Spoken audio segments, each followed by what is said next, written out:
Assalamualaikum warahmatullahi wabarakatuh. Pertama sekali kita bersyukur kepada Allah Subhanahu wa taala kerana dengan izin dan limpah kurnianya, alhamdulillah, pada malam ini kita dapat sama-sama menyambut Maulidur Rasul. Di mana-mana pun kita pergi, kita akan dengar orang akan menyambut Maulidur Rasul. Ada yang buat di istana, ada yang buat di masjid, ada yang buat di surau, ada yang buat di madrasah, ada yang buat di rumah masing-masing, tuan-tuan. Kenapa? Sebab cintanya mereka kepada Nabi Muhammad sallallahu alaihi wasallam. Tuan-tuan dan puan, kadang-kadang bila kita menyambut Maulidur Rasul ini, mungkin ada yang bertanya kepada kita. Dan ia merupakan soalan yang sangat-sangat masyhur dalam kalangan masyarakat. Kenapa? Kerana ada sebahagian mereka tak setuju kita sambut Maulidur Rasul ni, bahkan dibahas-bahaskan pula. Saya melihat dari satu sudut yang lain.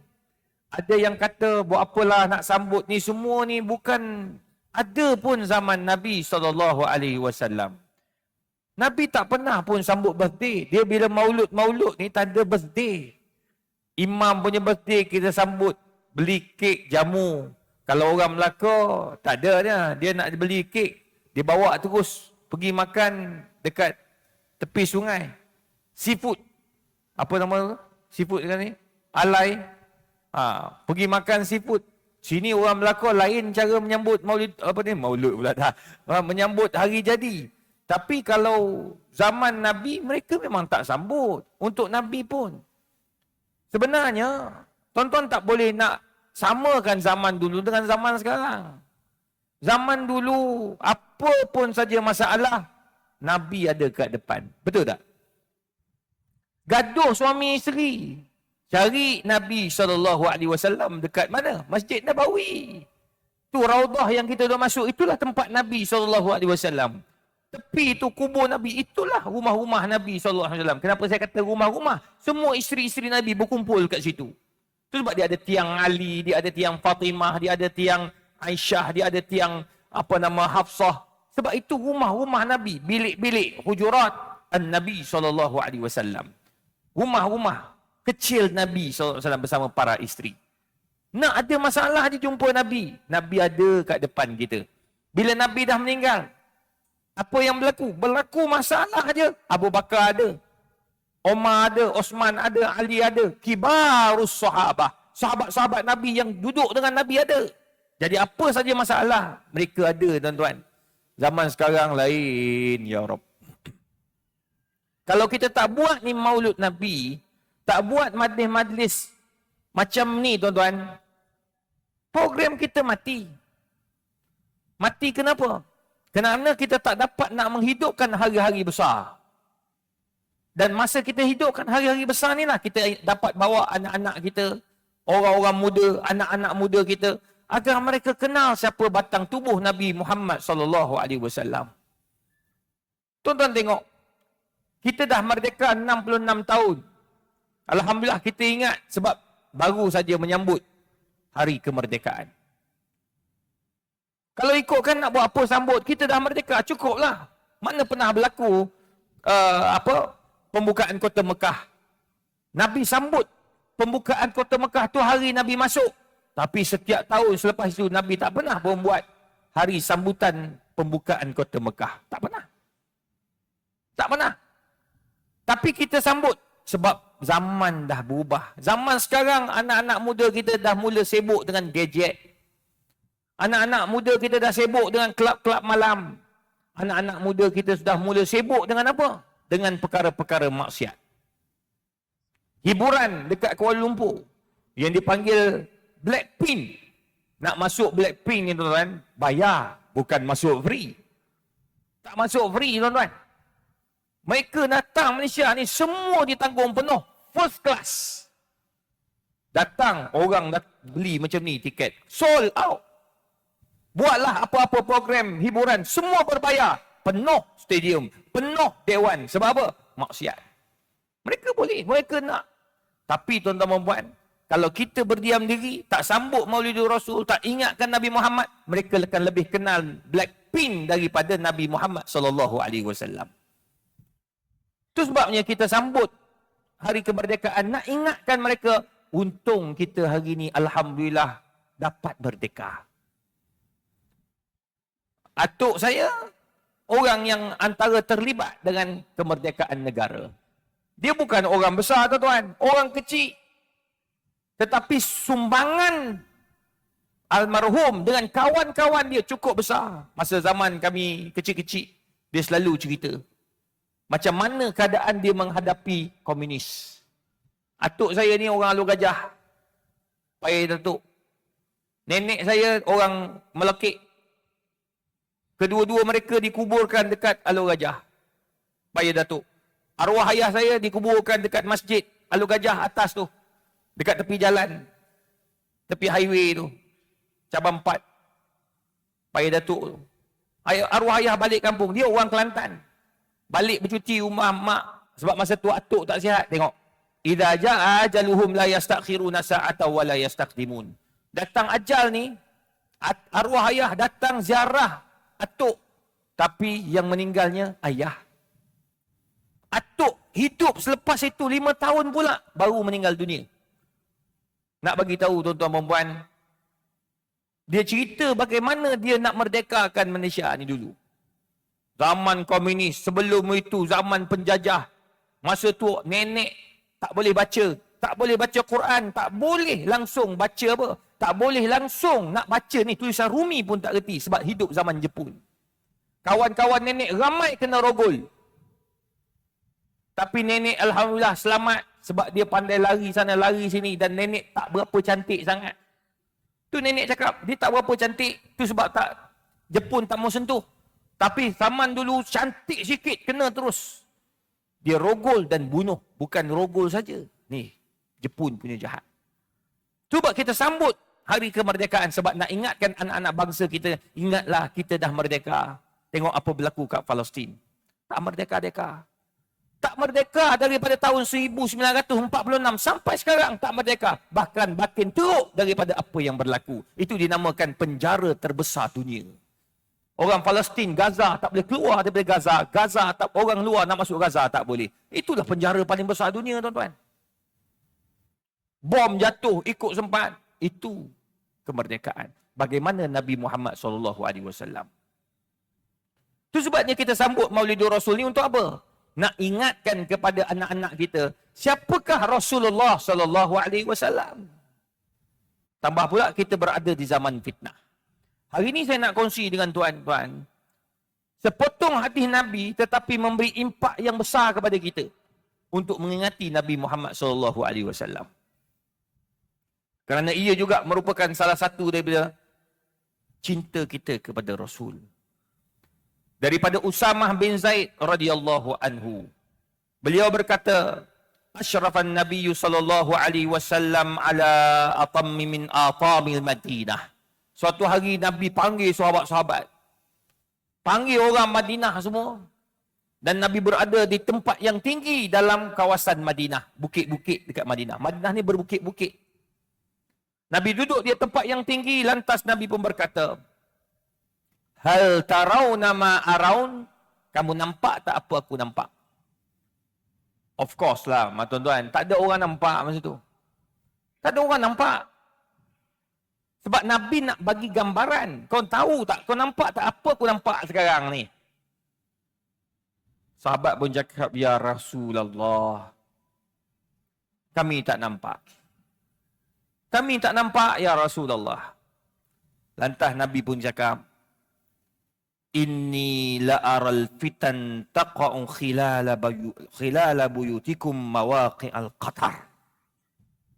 Sekarang ni aku berada dekat atas bukit, aku nampak fitnah sedang jatuh di atas rumah-rumah kamu bagaikan hujan yang turun. Allah Rabbi, tuan-tuan. Nabi cakap ni 1400 tahun yang lalu, tuan-tuan. Benda ni sedang berlaku kat kita sekarang. Tengok, Nabi tak pernah menipu. La yantiqu anil hawa in huwa illa wahyun yuha. Nabi tak pernah cakap ikut nafsu. Nabi cakap semuanya wahyu Allah Azza wa Jalla. Inni la aral fitan tanzilu minas sama hatta tatakhallala buyutikum. Wa baina buyutikum kama yatakhallalul matar kullu makanin farih. Hujan apa ni? Fitnah tu turun atas gunung, atas rumah-rumah kamu. Tidak ada satu kawasan yang tidak kena. Seakan-akan hujan jatuh, turun dengan lebatnya, tidak ada tempat yang tak basah. Semua basah. Kalau lubang bocor, kalau atap bocor, dia masuk air itu celah rumah. Sampai menitik, kena kita punya kapet dan sebagainya. Sampai peringkat tu dikatakan oleh Nabi SAW. Faman ta'kulul akhdar wal yabis. Wal fitanu ta'kulul akhdar wal yabis. Ingat, kata Nabi, fitnah itu dia akan makan semua yang hijau dan juga yang kering. Maknanya, orang muda kena, orang tua pun kena. Nabi samakan akhdar dengan yabis, orang muda dengan orang tua. Semua kena. Fitnah itu kena pada semua. Orang tua kena, orang muda kena. Orang kaya kena, orang miskin kena. Pemimpin kena, rakyat kena. Tengok, Allah, Nabi tunjuk contoh cantik. Fitanu taj'alul halimu hayran la yadri ainal haq. Sampaikan kita ni tak tahu yang mana betul, yang mana salah. Ini dalam bab akidah. Baru ni Sahibus Samahah Datuk Mufti Negeri Melaka kata. Sampai peringkat datang kumpulan-kumpulan baru, bawa datang akidah-akidah baru pula. Yang peliknya ada yang percaya tu dan tak tahan, tuan-tuan. Yang samakan Nabi Muhammad dengan Allah, Allah itu Muhammad, Muhammad itu Allah. Dengan tafsiran yang sangat mudah. Mana boleh bang? Tengok. Dia orang buat sekarang. Confused. Tengok orang tu sikit, dia boleh masak ikan pakai apa? Pakai tangan. Kena kuali panas, tak ada tak apa. Oh, ini wali Allah. Terus dan wali Allah, tuan-tuan. Dia bukan wali Allah. Dia wali anak dia. Kita pula pengikut. Yang masalahnya pengikut ramai. Tu baru ni saya jumpa bekas ketua hakim negara, tuan-tuan. Bekas ketua hakim negara. Dia kata, Ustaz, sekarang ni orang nak cari jalan macam mana nak jatuhkan Islam. Tu je. Contoh, kes Ayah Pin. Yang ikut dia orang pandai. Bukan orang tak pandai. Ayah Pin. Walaupun Ayah Pin, Ayah Pin dah tak ada dah. Tapi pengikut ada lagi. Dah kena tangkap dah. Masuk dalam mahkamah. Di-charge dalam mahkamah syariah. Tuan-tuan tahu apa orang tu buat? Dia di-charge di bawah mahkamah syariah. Bila di bawah mahkamah syariah, itu untuk orang Islam je. Orang bukan Islam tak boleh masuk mahkamah syariah. Betul tak? Katakan Amoy dengan asing bercerai. Boleh tak dia masuk dalam mahkamah syariah? Tak boleh sebab dia bukan Islam. Masuk civil lah. Bang, tahu tak apa orang tu buat? Dia ni pengikut kanan Ayah Pin. Tiba-tiba, dia minta nak pergi ke mahkamah civil. Tak nak duduk di bawah mahkamah syariah. Orang kata tak boleh. Ini kes mahkamah syariah. Okey? Kalau macam tu, aku keluar daripada Islam. Murtad masa tu nak masuk mahkamah civil punya pasal. Tuan-tuan, tengok. Jangan main-main. Bukan orang tak cerdik, orang pandai. Tapi tuan-tuan, hidayah milik Allah. Allah boleh ambil, Allah boleh bagi hidayah ni. Oleh sebab itu, tuan-tuan, fitnah berhati-hati. Dan apa fitnah yang Nabi suruh kita hati-hati? Ini yang saya nak bincang pada tuan-tuan perempuan agar kita sama-sama ambil intipati daripada kalam Nabi Muhammad yang kita sayang, yang kita kata cinta awal dan akhir. Kau sayang dia, kau kena pegang ni. Ni kita kata sayang Nabi, tapi apa bukti kita sayang Nabi? Tak ada. Setakat pakai jubah, tuan-tuan. Saya bawa balik dari Kuwait, mesyuarat dekat Kuwait. Orang Arab pakai jubah. Pakai jubah. Masuk kelab malam. Tuh. Masuk kelab malam biasa je. Pakai tasbih. Pegang tasbih. Oh, depan kita pakai tasbih. Masya Allah. Sebab tasbih tu dia sebahagian macam pen. Kita ni kalau pergi mana-mana pakai pen. Dia orang mesti ada tasbih kat tangan. Sekarang dah makin kurang dah. Tu dulu kalau nak bagi gift. Pergilah mana-mana pun dia akan bagi pen. Dalam tu ada tasbih. Pen, tasbih. dia bagi pen, dalam tu ada keychain untuk letak kunci kan.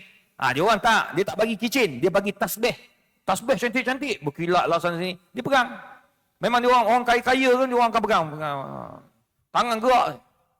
Masuk kelam malam, nari mingga malu. Bangun macam tu pusing. Itu bukan nasyid, itu nyanyi. Orang Arab, itu pakaian dia. Kita Alhamdulillah pakai jubah sebab menutup aurat dan ikut sunnah Nabi. Nabi pakai jubah. Jadi kita ikut Nabi pakai jubah, dapat sunnah Nabi. Haji pakai baju jubah, sunnah Nabi. Saya pakai baju Melayu, sunnah Nabi. Orang kata, Ustaz, bila Nabi pakai baju Melayu? Saya pakai baju Melayu sebab ia tutup aurat. Semua pakaian yang menutup aurat adalah sunnah Nabi dan arahan Al-Quran. Itulah sunnah Nabi. Very simple. Sunnah Nabi ni luas. Budak-budak muda yang datang jumpa, yang jumpa kita dekat mana-mana tu, jumpa dekat bandar Melaka, bergambar, bukan pakai jubah, pakai baju Melayu. Dia orang pakai baju ni. Apa? Nak sebut pun segan tau. We love a girl. Cinta perempuan. Tulis tu, love perempuan lagi. Tapi gambar dengan ustaz. Okey. Tuan-tuan, nak bagi tahu, dia orang tutup aurat. Tapi pakaian dia lain sikit. Seluar jin ke apa ke, tak penting. Yang penting, dia minat kepada agama. So, kita begitu juga. Cinta Nabi ni bukan hanya pada pakaian. Pakaian ni kita ikut pada niat kita. Kita pakai baju, niat nak cantik macam Nabi, dapat pahala. Kita pakai jubah, nak ikut sunnah Nabi, dapat pahala. Pakai serban, nak ikut sunnah Nabi, dapat pahala. Pakai songkok sebab nak tutup kepala macam Nabi, dapat pahala. Semua dapat pahala. Hatta polis. Baru ni ada orang kata, Ustaz, ni PDRM. Orang besar PDRM. Dia kata, Ustaz, kadang-kadang saya confuse juga, Ustaz. Ada orang kata bila kita pakai baju, uniform, polis ni, ada pangkat apa semua. Dia kata ini semua ni barat, bukan Islam punya. Kita bukan ikut sunnah Nabi. Bang, inilah sunnah Nabi juga. Nabi bila nak pergi perang, Nabi ada baju dia. Baju besi dinamakan. Itulah pakaian Nabi ketika perang. Nabi tak pakai jubah masa perang. Tak ada riwayat Nabi pergi perang, pakai jubah. Tak pernah. Nabi pakai baju besi. Nabi pergi perang, Nabi pakai pedang paling elok. Nabi punya panah paling elok. Kuda, Nabi paling laju. Maknanya, pakaian, uniform, polis, custom, immigration juga dikira pakaian sunnah apabila mereka menutup aurat untuk tujuan-tujuan kebaikan. Tengok, cantik ni Islam. Jadi apa yang Nabi pesan? Ni Nabi pesan. Fitnah-fitnah yang dimaksudkan itu, kata Nabi, yataqarabuz zaman. Kamu akan melihat masa itu makin pendek. Hidup kita ni makin laju. Sedar-sedar, ya Allah. Rupanya dah masuk tahun 2023. Dah nak habis dah. Nak masuk 2024. Saya rasa saya baru je mesyuarat KPI di UKM tu tahun 2023. Rupanya dah settle. Saya baru cek KPI anak-anak buah saya, staff-staff saya kat bawah UKM tu. Saya tengok lah, semua dah settle. Tunggu nak buat, kena fikir ni, kena buat bengkel untuk tahun 2024. Saya termenung dengan kawan-kawan. Saya kata, ya Allah, cepatnya masa berlalu. Ya Allah. Tengok Allah tarik. Umur makin tua. Tapi apa sumbangan aku? Nak banding dengan Imam Syafi'i rahimahullah. Imam Syafi'i umurnya tak lebih 53 tahun, tuan-tuan. Tapi buku-buku Imam Syafi'i sampai hari ini diguna pakai oleh semua mufti seluruh dunia dan pelajar-pelajar di universiti seluruh dunia. Kitab Imam Syafi'i. Antara Ar-Risalah. Semua tu kitab-kitab yang ditulis oleh Imam Al-Syafi'i. Sampai hari ini dibaca oleh ulama-ulama besar dunia. Umur pendek tetapi dia peninggalannya cukup banyak. Kita umur panjang tapi apa sumbangan kita? Na'udzubillah. Itu yang kita takut. Sebab Nabi kata apa? Yataqarabu zaman. Zaman makin pendek, makin pendek. Apabila kamu rasa makin pendek, itu tanda keberkatannya hilang. Tapi kalau katakan 1-24 jam, dia boleh buat semua. Kerjanya komplit. Kerjanya komplit. Lengkap. Pada masa yang sama, semayang 5 waktu, tak pernah tinggal. Oh, ini hebat tuan-tuan. Saya jumpa dengan seorang KSU. Ketua Setiausaha sebuah kementerian. Pangkat dia turus. Antara 3-2 lah gitu. Tapi dia ni dikira orang kanan. Tuan-tuan, walaupun dia ni orang besar dalam kerajaan, tak pernah tinggal semayang berjemaah 5 waktu. Dia akan pastikan solat berjemaah 5 waktu. Kalau sampai dereba dia tahulah, dekat azan dia masuk semayang, dia semayang-mayang, dia balik terus pergi mesyuarat. Tuan-tuan, sampai peringkat tu. Sampai peringkat tu. Sebab apa? Sebab dia rasa itulah masa yang paling dia dekat dengan Allah Subhanahu Wa Taala. Bila dia pegang jawatan, dia pegang kementerian, banyak masalah. Tuan-tuan, banyak masalah. Tapi bila dia rasa senang, bila dia duduk dalam masjid dan rumah Allah. Itu yang Allah kata, innama ya'muru masajidallah man amana billahi wal yawmil akhir. Orang beriman je boleh hidupkan masjid dan rumah Allah ni. Iman kepada Allah dan hari kiamat. Dia tahu bahawa dia akan dibangkitkan. Bang, apa yang kita boleh bawa tuan-tuan di padang mahsyar? Itu Nabi kata ni. Fitnah ini, masa makin pendek, umur makin pendek, tiada keberkatan. Sebab kita tak fikir, apa yang aku buat ni akan sampai di akhirat. Nabi sebut dah, ad-dunya mazra'atul akhirah. Dunia untuk akhirat. Tuan-tuan nak kerja-kerjalah. Dapat gaji besar, silakan. Nak berniaga kaya, silakan. Tapi jadikanlah untuk akhirat. Itu yang payah. Tuan-tuan, itu yang kita kena fikir. Ya Allah, apa yang aku tinggalkan? Tak ada. Kecuali amalan-amalan kita. Ni macam kita datang. Tuan-tuan jangan risau. Orang perempuan datang, lelaki datang. Kita duduk ni pun dah dapat pahala lah. Walaupun hanya maghrib isyak tak lama. Saya memang ceramah tak lama. Tapi yang penting saya nak sampaikan. Apa yang patut saya sampaikan. Saya takkan balik kosong. Saya akan bagi tuan-tuan apa yang patut saya sampaikan. Sebab apa? Sebab kita nak kejarkan akhirat. Kita tak tahu apa yang kita buat. Tapi kita cuba buat yang terbaik. Baru-baru ni saya ke Sarawak tuan-tuan. Forum Perdana Anjuran Kerajaan Negeri Sarawak. Ya Allah tuan-tuan. Sarawak ni tuan-tuan. Bukan macam Melaka. Sarawak ni orang Islam dia. Kalau ikutkan data 29% sahaja. Ke 30%. Ni orang Islam dia. Tapi tuan-tuan. Bayangkan forum hari tu, masjid sebesar-besarnya, penuh 2 tingkat di Sibu. Dalam kampung, penuh mari. Cuma saya nak ceritanya, masa saya dekat kapal terbang, on the way nak masuk dalam kapal terbang, kita sampai dekat kawasan menunggu tu kan ramai orang. Jadi ramai lah bergambar. Bila saya sampai, saya pula tak pakai mask. Selalunya kena saya pakai mask hari tu, saya tak berapa selesa. Dia panas. So saya tak pakai. Bila tak pakai, bergambar. Tambah pula, gate tak buka lagi. Habis semua bergambar. Sebab masa tu adalah orang-orang yang kenal-kenal dia. Gambar. Last bergambar dengan geng-geng tabligh. Dia nak pergi buat tabligh. Nak buat apa nama. Nak dia pergi, keluar di Sibu. Dakwah di Sibu. Kampung-kampung. Saya kata hebat. Ramai geng-geng dia. Saya kata teruskanlah. Saya tak mampu nak buat macam ni. Saya mampu pergi malam ni Sibu, esok pagi saya dah fly balik ke KL. Macam itulah saya. Saya kata you all teruskan. Sebab saya tak mampu buat apa yang kamu buat. Sebab dakwah ni kena pecah-pecah.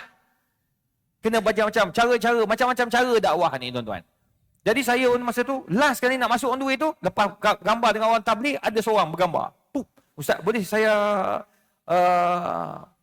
bergambar? Dia panggil bukan saya, Kamik. Kamik ke kita? Kamik. Boleh kami bergambar? Kita tu, kita, orang, kamu. Kami sayang kita, orang Sibu. Aku sayang kamu semua, wahai orang Sibu. Kita, orang ni.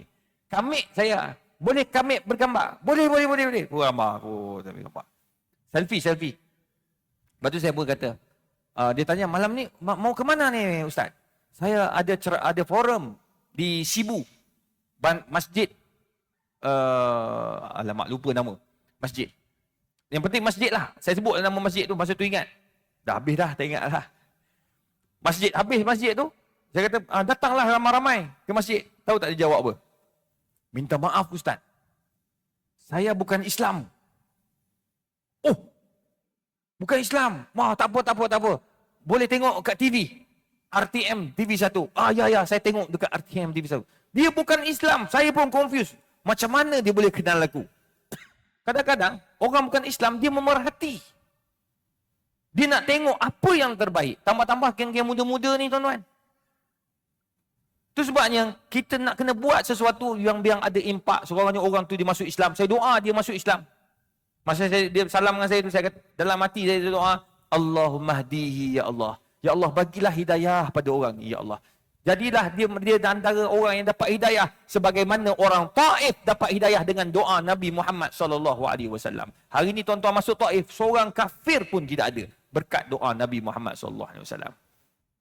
Itu sebabnya tuan-tuan, carilah keberkatan dalam hidup. Apa yang maksud Nabi kat sini, yataqarrabu zaman, masa itu pendek, tetapi kau kena ingat, kau kena buat sesuatu biar ada impak dia kepada kita bila kita buat sesuatu itu. Mana ada keberkatan.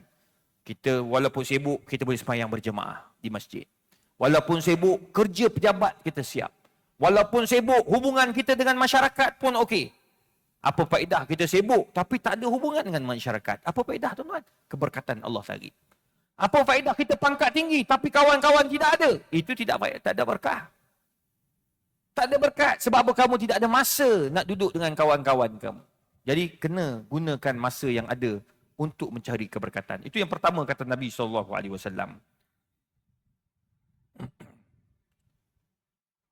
Tadi saya sebelum sampai tadi, tuan-tuan, datang sini. Kebetulan ada sikit masa. Masa saya di antara jam lepas Zuhur sampai pukul 3.30, pukul 4.30. So keluar makan dengan family. Jadi tadi sembang dengan anak. Bila sembang dengan anak, rupanya anak saya dah tingkatan 5 ambil SPM.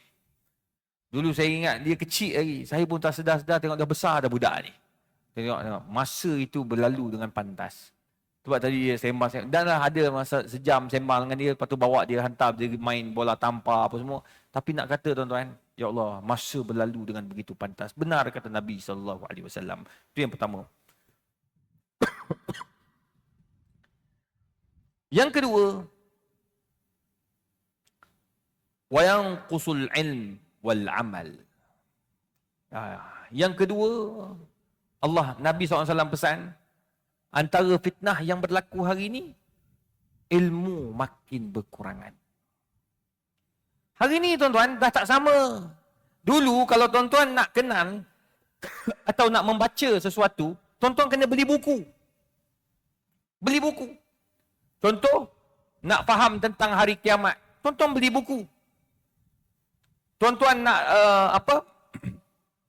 nak belajar ataupun nak dengar ceramah, tuan-tuan kena datang ceramah. Kena datang kuliah. Sekarang tak. Sekarang YouTube, Facebook. Dan tuan-tuan kena ingat, yang dalam Facebook, dalam Instagram, dalam YouTube, TikTok, semua potong-potong. Dan orang akan dapat ilmu potong-potong juga. Itu sebab fitnah boleh berterabur. Kita cakap lain, dia cakap lain.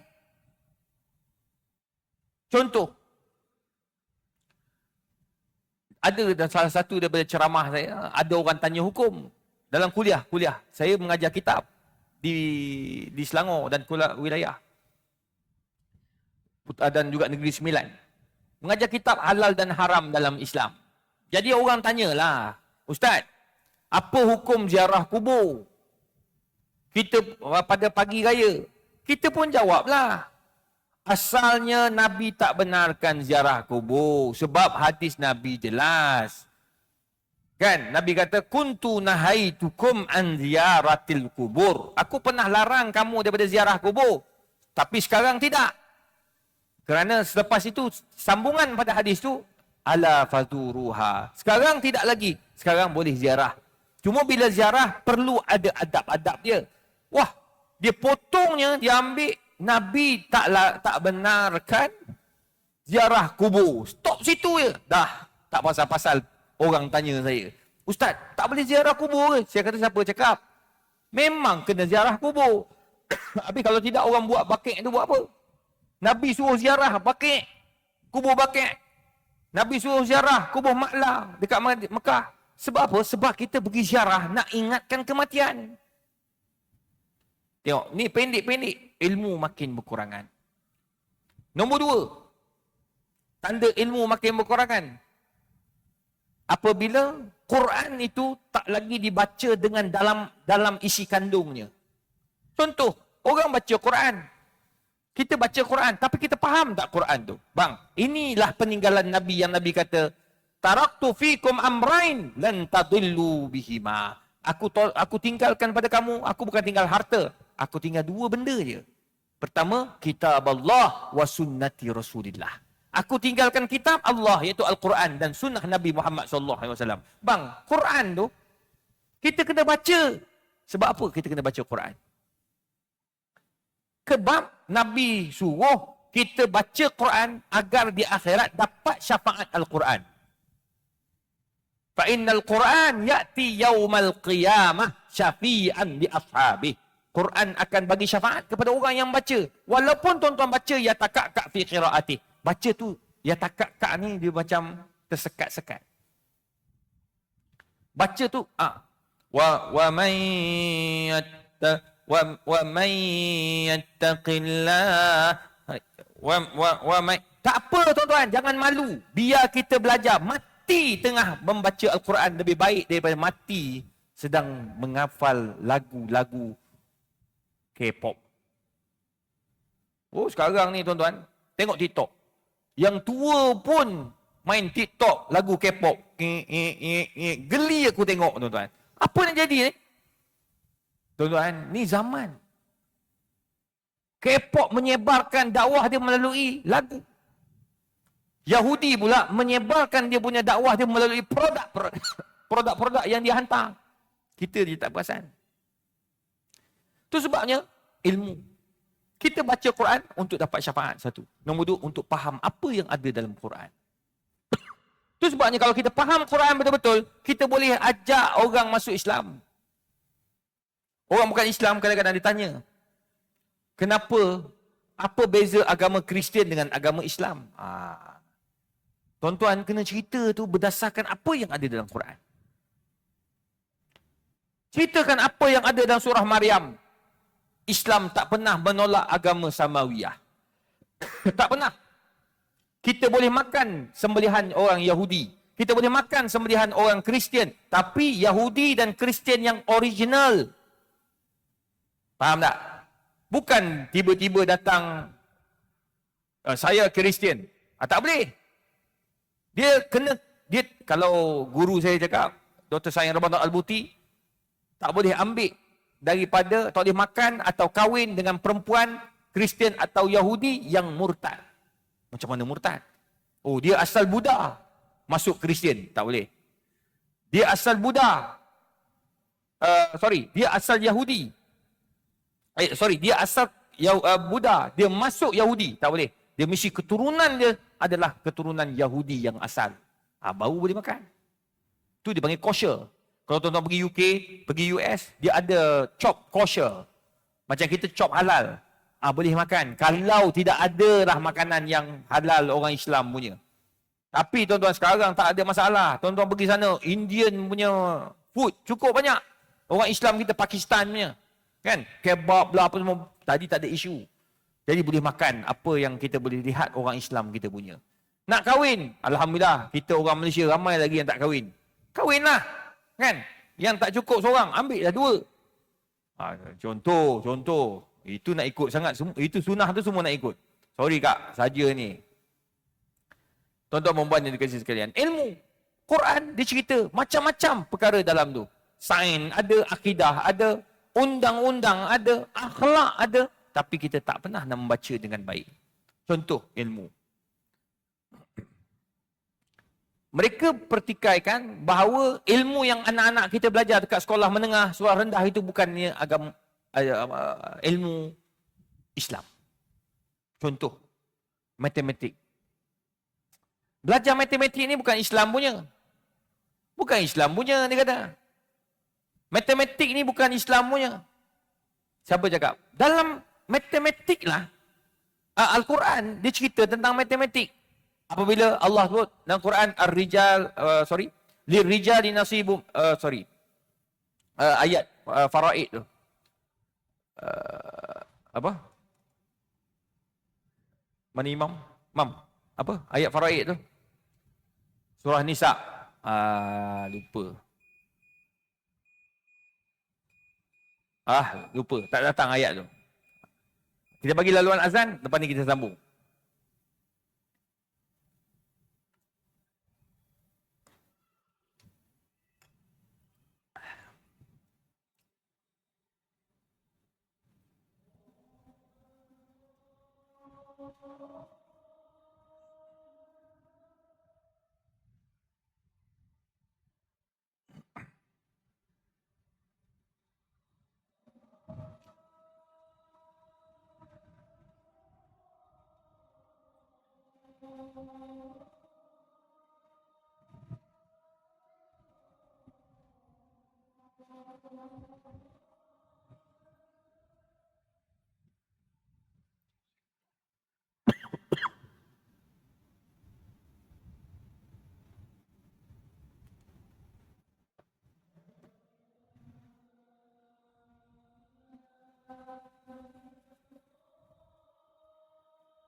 Tuan-tuan dan puan yang dikasihi sekalian, bila orang cakap bahawa matematik itu bukan dalam Islam, kita boleh jawab balik. Quran pun bagi tahu dalam surah An-Nisa yang kata Allah, yusikumullahu fi auladikum lidzakari mislu hadzil unsayain.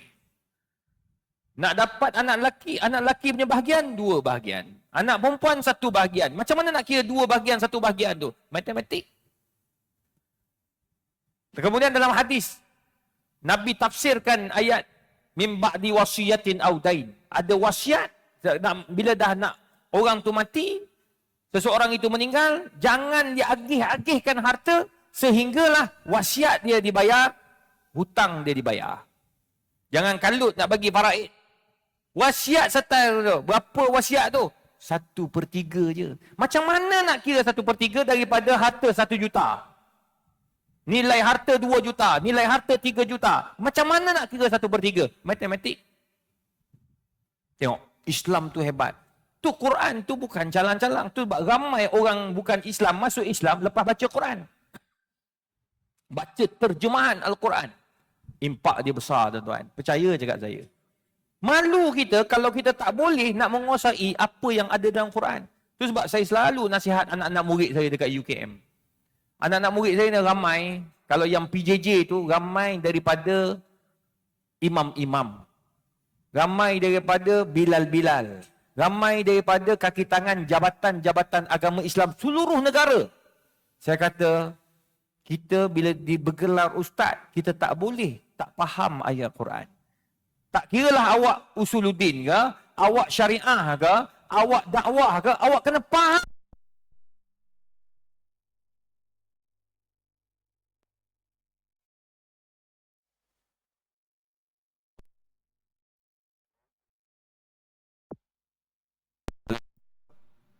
Sebut jabatan agama, putus terus. Saya kata tak boleh, kena faham. Sebab apabila mufti-mufti ataupun orang jabatan agama, pengarah-pengarah jabatan agama, dia temu duga nak ambil kerja. Pengarah ni pula, dia ada ilmu. Kalau dia tak jadi pengarah jabatan agama, dia duduk. Cuba awak tafsirkan ayat ni. Kalau ada isu-isu negara kan, isu-isu negeri, isu-isu yang melibatkan Al-Quran. Cuba awak tafsir ayat ni. Apa pandangan awak terhadap isu ni? Oh, minta maaf, Datuk, saya usuluddin, saya bukan syariah. Oh, saya syariah, saya bukan usuluddin, saya tak reti bab-bab tafsir. Mana boleh cakap macam tu? Awak kena belajar. Quran adalah asas kepada pelajar akidah. Usuluddin, pelajar Quran Sunnah, pelajar Arab dan Tamadun, pelajar usuluddin dan sebagainya. Semua tu asas. Tapi kalau kita tak buat, tuan-tuan, kitalah manusia paling rugi. Itu sebab saya selalu pesan. Saya garang, tuan-tuan, dekat universiti. Kat sini, dalam TV, tuan-tuan tak sama. Sebab saya mengajar usul fiqh. Usul fiqh ni subjek yang paling payah. Pergilah mana-mana universiti. Kalau yang belajar bidang agama, kalau dia kena ambil usul fiqh dia panggil killer subject. Kalau dalam bidang bidang keduniaan ataupun bidang yang katakan engineering, yang berkaitan dengan matematik, fizik, statistik, itu dia panggil killer subject. Tapi dalam pengajian Islam yang paling payah usul fiqh, sebab dia nak keluar kaifiyatul istikhrajil ahkam, nak keluarkan hukum daripada ayat Quran dengan hadis. Dia bukan mudah. Dia ada dia punya adab-adab dia. Dia ada dia punya mekanisme. Macam mana nak keluarkan? Jadi saya tegas. Kalau dekat Mesir tu, Al-Azhar tu, siapa dapat lulus tu, alhamdulillah. Sujud syukur budak-budak ni. Kalau dapat mumtaz tu, selalunya mufti. Antaranya, Datuk Mufti Negeri Selangor. Datuk Dr. Anhar Ope. Tu mufti. Dia mumtaz. Datuk Halim Tawil. Ni mumtaz. Masa dekat Universiti Melaya. Dan anak murid Datuk almarhum Datuk Dr. Mahmud Zuhdi. Orang pakar fiqh Malaysia. Orang usul fiqh. Usul fiqh ni dia unik. Mana-mana pun sama juga.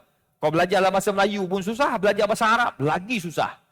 Jadi tuan-tuan dan puan, Kita keras, tegas. Tapi sebab apa? Sebab nak bagi orang biar faham. Sebab orang bukan Islam sedang kaji ni. Saya tahu sebab saya pentadbir. Nak hantar pemilihan, nak naikkan pangkat Profesor Madya ke, Profesor ke, kita nak hantar bidang. Dia tak boleh hantar calang-calang. Tambah-tambah macam UKM, dia universiti nombor 159. Bawah 200 universiti terbaik dunia. Universiti terbaik dunia ni negara Arab tak ada kecuali satu universiti King Abdul Aziz dekat Saudi Arabia. Tu satu je. Itu pun dia tak layan sebab universiti paling kaya. Dia tak layan Malaysia ni, tak layan. Nombor satu Oxford. Lain-lain universiti yang pakar dalam bidang ni siapa? Yahudi. Yahudi pakar. Nak hantar, nak dapat Profesor Madya, nak dapat Profesor ni, nak kena hantar dia orang semak kepakaran ni. Orang tu adalah Yahudi. Ni kawan saya. Hantar 10 orang Yahudi. 10 reject. Tak nak. Tak nak. Saya kata carilah orang Islam. Tak ada. Tak ada. Sebab apa kepakaran tu dalam 200 universiti tu yang pegang Yahudi, orang Kristian. Yahudi, Kristian. Dia hafal Quran tapi dia bukannya orang Islam. Dia hafal hadis, dia bukan orang Islam. Dia belajar usul fiqh, dia bukan orang Islam. Tetapi dia adalah mustasyrik. Dalam bahasa English dia panggil orientalis. Very scary tuan-tuan. Dia orang yang kaji. Tu sebab dia orang tahu apa benda yang menyebabkan orang Islam tak sah semayang. Dia tahu. Apa yang menyebabkan orang Islam tak boleh makan. Dia tahu babi tak boleh makan. Tapi dia reka sesuatu. Dia wujudkan sesuatu. Sekarang ni dia orang berjaya dah. Israel baru ni dia punya Perdana Menteri dah orang kata apa? Dah rasmikan. Dia panggil 3D printing culture meat. Dia merasmikan daging 3D. Daging 3D ni daging culture. Yang dibuat daripada makmal. Daging ni tak payah ambil tak payah sembelih binatang. Tuan-tuan nak makan daging apa? Orang Melaka suka makan daging batang pinang, kan?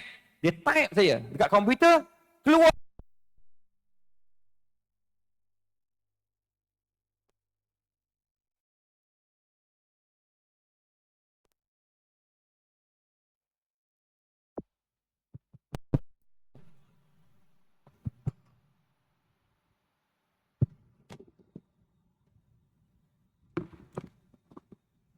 Type je tuan-tuan perempuan, keluar daging batang pinang 1000 kilo.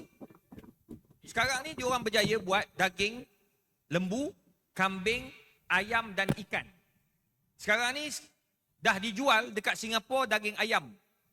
Daging tu dipanggil culture meat. Ayam yang dibuat daripada sel binatang. Sel je, pakai sel binatang. Dia ambil hidup atau mati, dia dua keadaan je. Boleh ambil. Hidup boleh ambil, mati pun boleh. Kalau mati dalam masa 24 jam. Dia ambil, dia letak dalam makmal, dia kulturkan, jadilah daging tu. Sekarang ni Singapura dah ada. Dan baru ni, syarikat di Singapura itu, dia nak hasilkan pula. Dia nak buat kat mana? Kat Malaysia. Dia nak labur sebanyak 20 juta.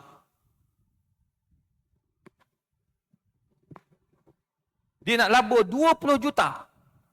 Itu yang kerajaan tengah bincang. Bincang dah dalam muzakarah fatwa. Muzakarah hukum di peringkat kebangsaan. Sekarang ni pergi ke negeri-negeri. Ni pun saya, Datuk Mufti minta saya bentang dengan orang sains. Bagaimana nak buat? Dia adalah yang dibenarkan. Ada yang tak boleh. Dia tak boleh haramkan semua sebab ni teknologi. Sekarang ni dekat Bangkok sedang buat daging babi makmal pula.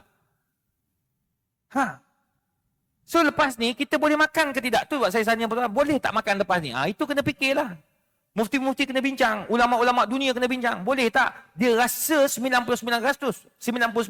adalah daging babi. Rasa sebiji babi tapi bukan babi. Wow. Daging.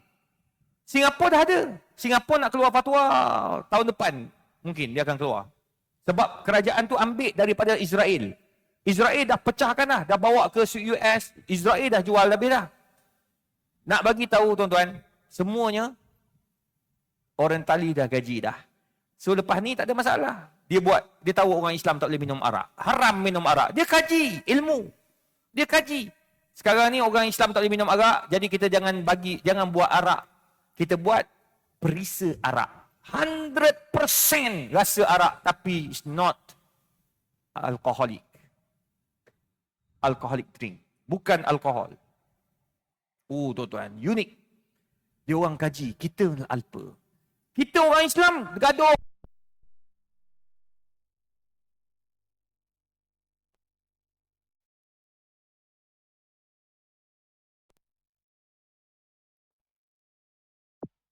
Dia suruh habis ya. Dia gaduh.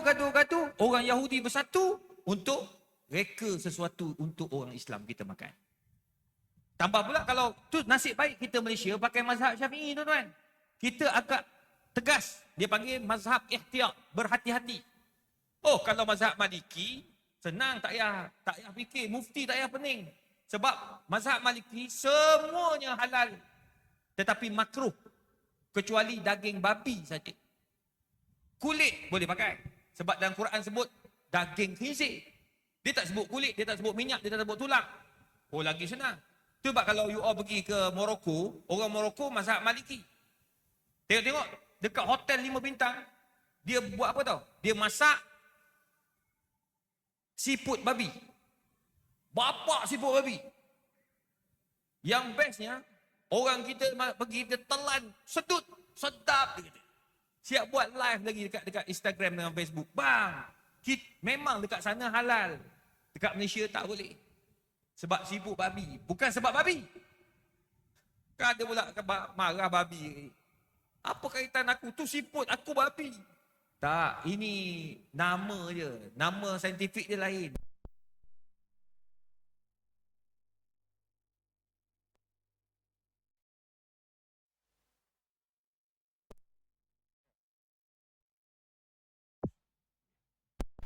Babi pun. Itu sebabnya tuan-tuan, semua ilmu. Yahudi dia pegang ilmu tu. Itu sebabnya dia orang nak sangat kajian-kajian daripada kita. Tuan-tuan tahu kajian-kajian saya tulis dalam jurnal. Jurnal saya Q1, Q2. Q1, Q2 ni jurnal yang di peringkat antarabangsa dirujuk oleh dunia.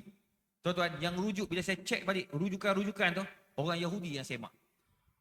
Saya buat kajian tu tentang apa tau? Tentang makanan sunnah Nabi menurut perspektif Islam dan sains. Saya kaji tai. Nak tahu makanan Nabi nak okey tak okey, orang sains, orang perubatan dia akan tengok tai. Kita tengok tai najis kan? Perubatan tai itu penting. Perasan tak kalau tuan-tuan masuk hospital dia akan ambil tai? Perasan tak? Tapi bukanlah sekilo keluar sekilo dia ambil. Dia ambil sikit je, dia nak contoh tai.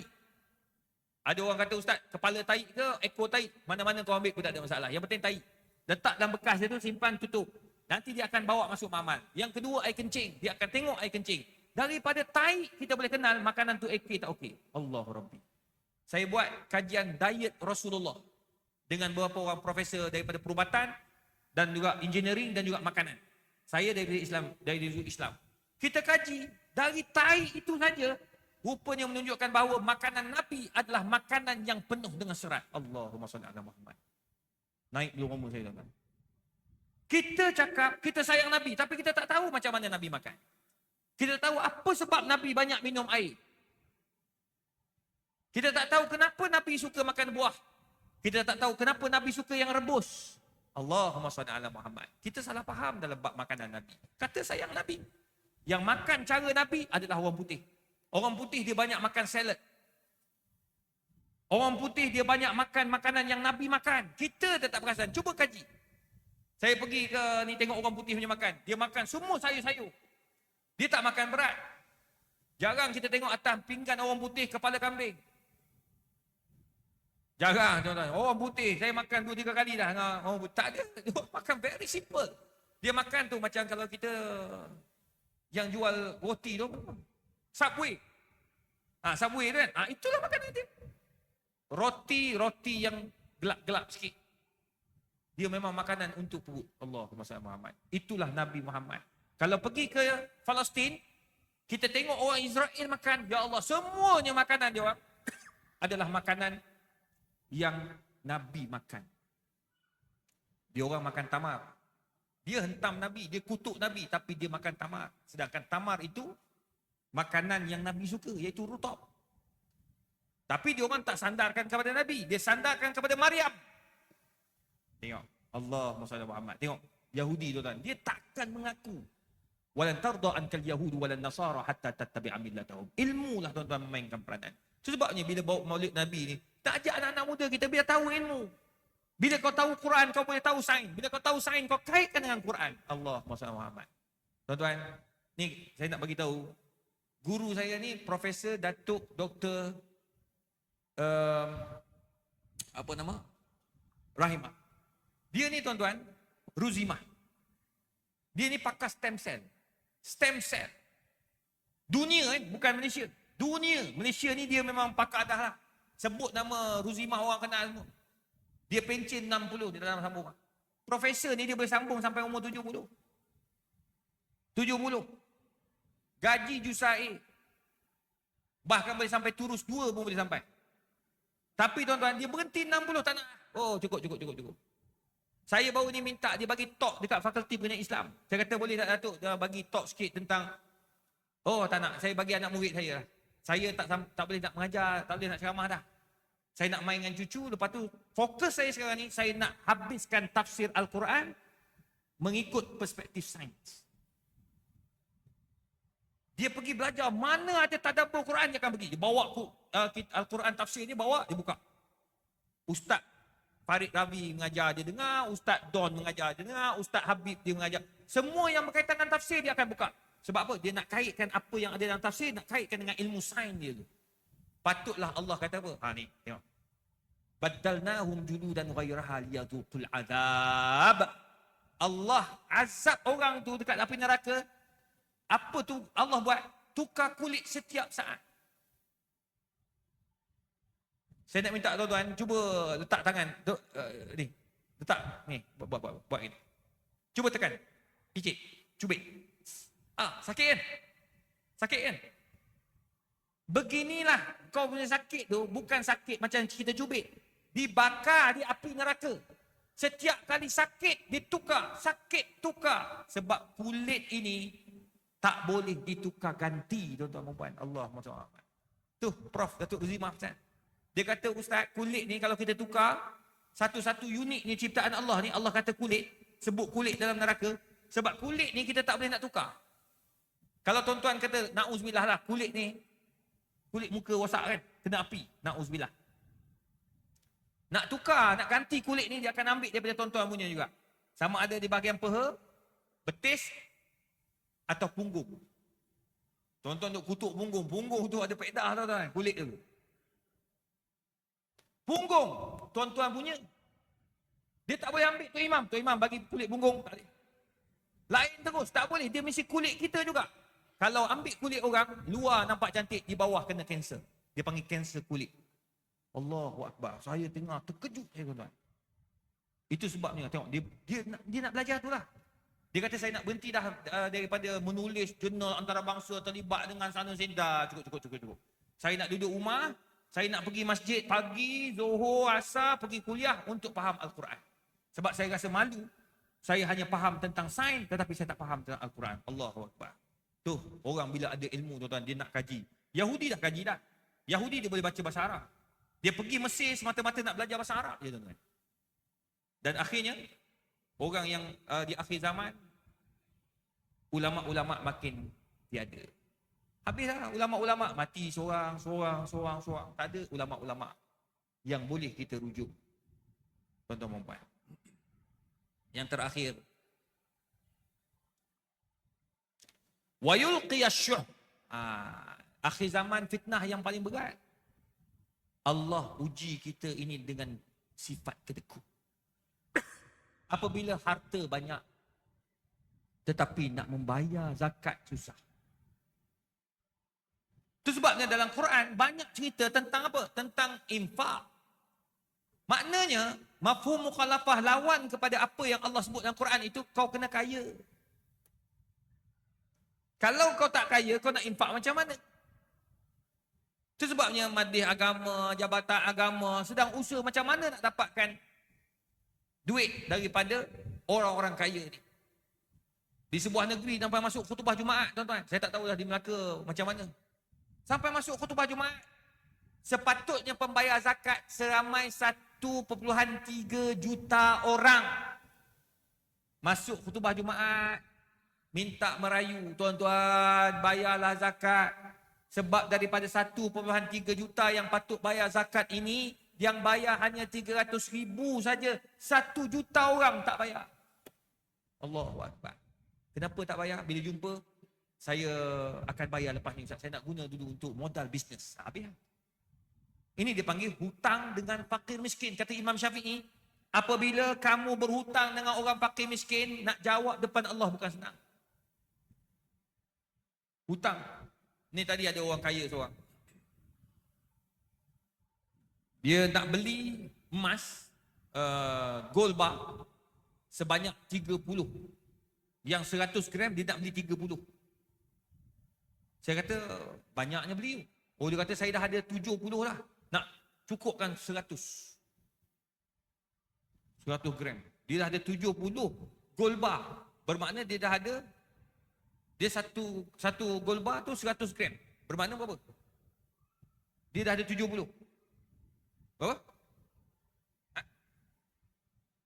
Dekat 10 kilo. Banyak tu. Saya tanya bayar tak zakat? Dia pun tanya, Ustaz, ni WhatsApp dia pun ada ni. Panas-panas ni WhatsApp dia ni. Ustaz, kena bayar zakat ke Ustaz? Itu yang saya tahu, bayar zakat emas yang kita pakai. Gold bar, dia bukan emas. Habis gold bar tu apa benda? Gold tu apa benda? Semua emas yang dikecilkan jadi ketul. Oh, saya ingatkan kena bayar yang jongkong emas. La ilaha illallah. Tengok dia tak faham langsung. Tadi tolong kira duit zakat dia.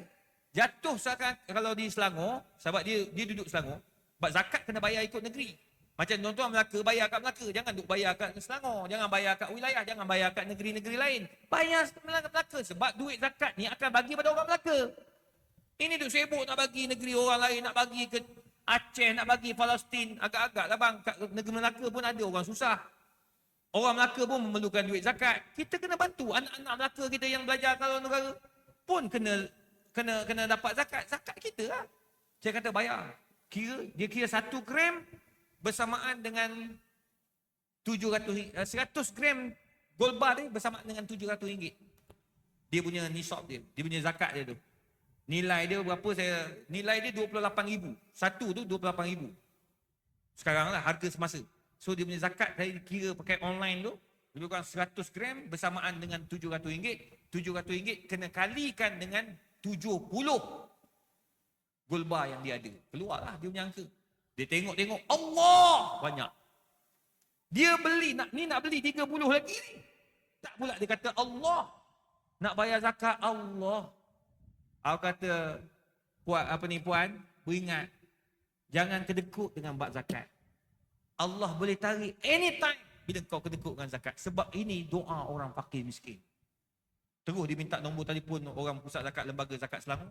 Dia nak pergi bayar. Saya kata pastikan esok settle. Bank in je, bayar, potong je. Dia kata insyaAllah Ustaz saya akan potong. Dia nak potong. Saya kata, okey baik, nanti hantar resit, saya nak tengok resit tu, betul ke tak? Tak boleh, dia orang ni lagi kaya, lagi kedekut orang ni. Nak beli 30,000, nak beli 30 gold bar ni, dah 28,000, nak beli 28,100 gram, dia nak beli 30. Berapa banyak tu? Duit dia berapa banyak? Nak akan keluar dari akaun dia. Boleh. Sebab dia kata ada nilai tambah. Bang, zakat ada nilai tambah. Ini akhir zaman ni. Dia panggil wayul qiyasyuk. Kau jadi kedekut. Nak belanja orang, kedekut. Contoh ni, belanja orang makan dalam masjid. Kedekut. Kenapa nak kena belanja orang makan? Kau tak kerja ke? Bukan masalah kerja bang. Yang Nabi kata, at'imut ta'am tadkhulul jannata bisalam. Bagi orang makan, tak kira kaya miskin, kau belanja orang makan, kau masuk syurga dalam keadaan aman. Orang doakan kamu. Tuan-tuan, Allahu Akbar. Itu sebabnya jangan kedekut kita ni. Ni yang Nabi sebut, bukan saya sebut. Ni Nabi sebut, akhir zaman fitnah yang saya sebut awal-awal tadi. Nabi kata, fitnah itu turun macam hujan yang lebat, kena basah atap rumah kita. Ni lah.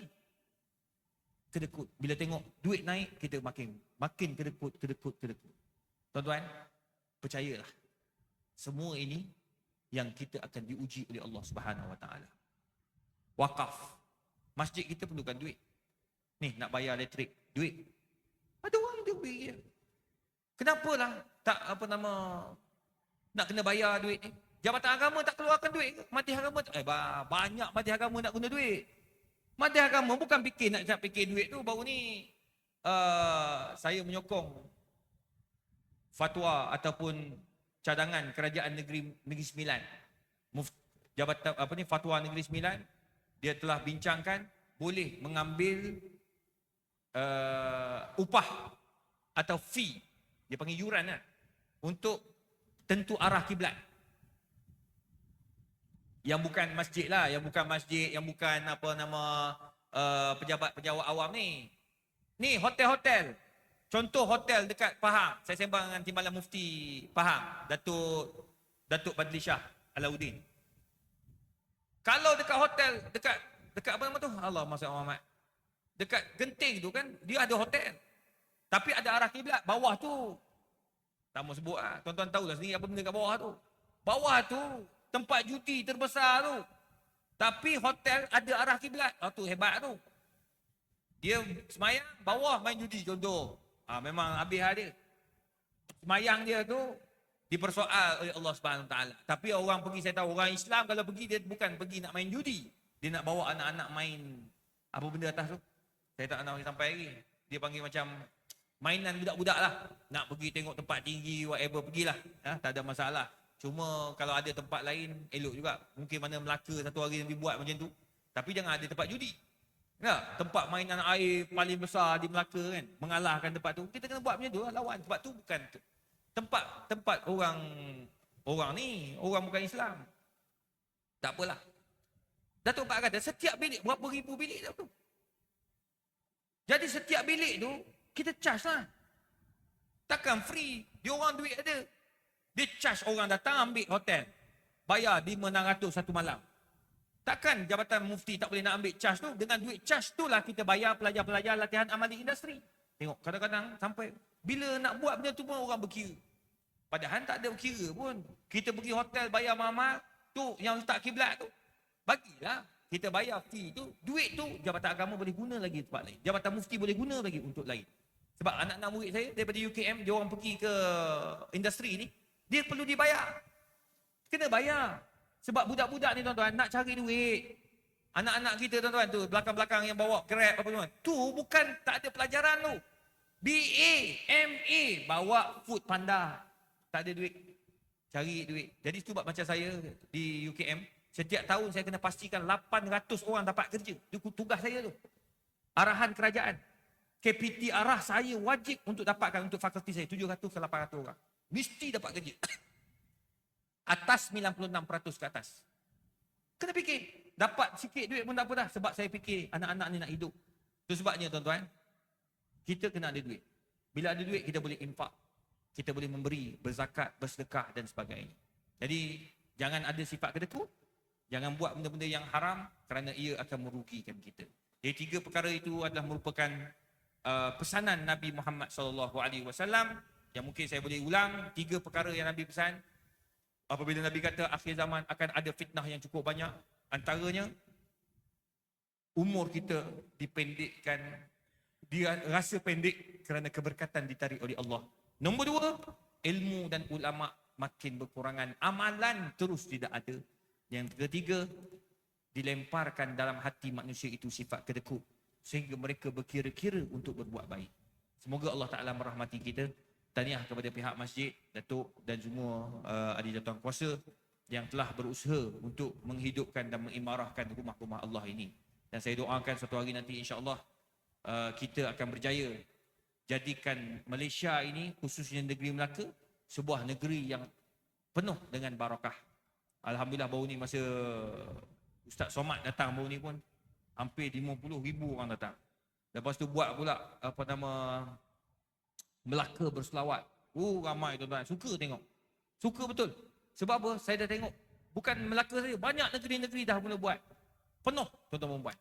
Jadi kita pakat-pakat buat. Biar kita dapat kumpul anak-anak muda ini. Sekurang-kurangnya mereka ingat Nabi Muhammad SAW.